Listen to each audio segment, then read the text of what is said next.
Sizin maşında belə şeylər var? Yoxdur. Heç bir maşında yoxdur. Bu tema ancaq bu maşındadır. Dayunda. Hələ bunun prisosuna bax. Bravo, bravo, bravo. Ay səni dəli. Dayun. Bax, o dayday dediyimiz tema var ha. Dayun. O deyirsən, ya sənin dayun. Filankəsin dayısı. Bax, həmin o maşın budur. Brembo supportlar və əlbəttə ki, Continental təkərlə kişi. Bu maşını boş yığıb, boş. Bütün elektronikası boşdur və ağıllı sistemi isə Huawei-dir. Yəni, şok bir şeydir də, dəhşətli bir şeydir. Və təsəvvür edin ki, maşının bütün ətrafında 20 dənə lidar var. 20 dənə sensor sistemi var. Və bunları görürsünüz bir-bir nöqtələri. Bunlar hamısı sensorlardır. 20 dənə lidar sistemi var ki, bütün maşının ətrafı boyunca hamısını, hər bir şeyi, bütün maniyələri izləyir. Yəni, bu peçatdır da, peçat. Maşını görün necə bağlayacağım. Tormozuna. Fikir verin. Sağ olun. Maşın 6 nəfərlik idi. 6 nəfərlik. Və bu avtomobildə yalnız və yalnız beyin işləyir. Yəni, mən deyərdim ki, bu avtomobilin ümumiyyətlə sürücüyə, insana ehtiyacı yoxdur. Bir dənə bura baxın. Sensor. Klimat kontroldan tutmuş, musiqinin xod verməsi, nə bilim, sidenikləri, oturacaqları tənzimlənməsi, hər bir şey sensor.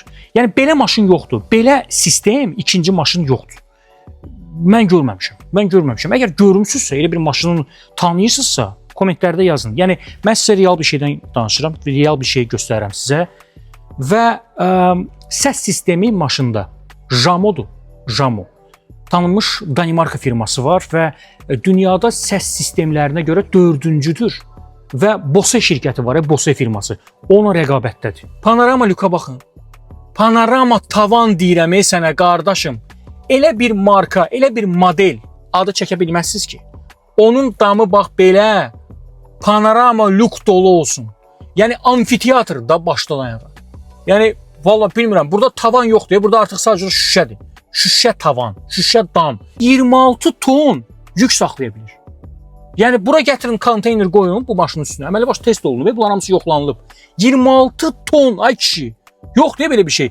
Bu stoykalar var, bunlar bütün bu qapılar ətrafı, bu alın şüşəsinin ətrafı, bütün də bu stoykalar, bildiyimiz stoykalar. Bunların hərəsi 13 ton güc saxlaya bilir. Yəni kütlə saxlaya bilir. 13 tona kişi və monitor. 17.30 düymlük monitor. Yəni belə monitor siz görməmisiniz. Bu boyda monitor, elə bir maşın yoxdur ki, onun üstündə belə bir monitor olsun. Qardaş, televizordur bu. Əməlli boşlu televizordur. Bu maşının markası deməli Dayun Rihai H8-dir. Premium klasın əngəsidir də. Yəni nə bilim atası, babası, ulu nəsli. Yəni premium klas mən düşünürəm ki, bu maşından başlayır. Yəni genişlik, ergonomika, texnologiya, açı. Nələr qoymayıblar bu maşına? Yəni bir sürücünün arzuladığı, bir insanın arzuladığı nə varsa, hamısını itəliyiblər bu maşına. Kolonkaları görürsünüz. Bilirsiniz neçə dənə kolonka var maşının içində? Bu maşının içində 27 dənə kolonka var. 27 sayda. Stereonun atasıdır da. Yəni bu kolonkalar, bu səs sistemi, Jamo səs sistemi Danimarka firmasıdır. Maraqlana bilərsiniz. Çox güclü bir firmadır və bayaqlarda qeyd elədiyim kimi Bose firması ilə əməlli başlı kəlləyə gələn bir firmadır. Yəni o səs sistemini, o səs effektini mən sizə indi çatdıra bilməyəcəm. İmkan olsa gəlin Babək prospektinə, Dayun firmasına, Dayun şirkətinin özünə, rəsmi servisə oturun bu maşında. Mən demirəm bu maşını alın. Məcbur deyilsiniz. Bir dənə bu maşının səs sisteminə qulaq asın və çıxın gedin. Çıxın gedin. Bu monitorun təsəvvür eləyin 6 dənə dili var. 6 dənə rəsmi. Bax, hal-hazırda rus dilindədir. Eyni zamanda ərəb və ingilis. Bax, bunu qoydum qırağa. Fransız, Çin, İspan. Hətta bu dillər də var. Çin əlbəttə ki, olmalıdır. Öz vətəninin dilidir. Və burada əsas, yəni bizə yaxın olan, daha yaxın olan rus dili var. Rəsmi. Çünki biz rəsmi servisdəyik hal-hazırda. Bu çox gözəldir, qəşəngdir. Və əlbəttə ki, ingilis, fransız, eyni zamanda ərəb dili belə var. Maşının 5 ulduzlu təhlükəsizlik sistemi var. 5 ulduzlu. Yəni mümkün maksimum nə varsa hamısı bunun üzərindədir. Yeri gəlmişkən, elektromobil olmasına baxmayaraq bu maşın Rusiyanın mənfi 40-ında özünü necə lazımdır aparır. Yəni məsələn, maşın qalsın bir həftə, gəl bu maşını xodda çıx get, tutardı getdi. Yəni donmaq filan. Çünki əlbəttə ki, elektromobillər biraz bu məsələdə çox kaprizli sayılır və ona görə də bunda kapriz zad yoxdur. Və maşının range'i, yəni məsafə yürüyüşü, məsafə ehtiyatı 700 kilometrdir. 700 kilometr tam-tamınadır. Yəni düşünməyin ki, bir çox əlbəttə ki, elektromobillərdə biz orada 500 kilometr deyiriksə, məsələn, zavod deyirsə, orada biz kondisioneri zad nəzərə alsaq, o gəlir düşür 400 kilometrə. Burada elə şey yoxdur. Burada 700 kilometr varsa, yəni 700 kilometrdən danışırıqsa, yazılıbsa, elə bax həmin o 700 kilometrdə üzərindədir. Və ən maraqlısı bilirsiniz nədir?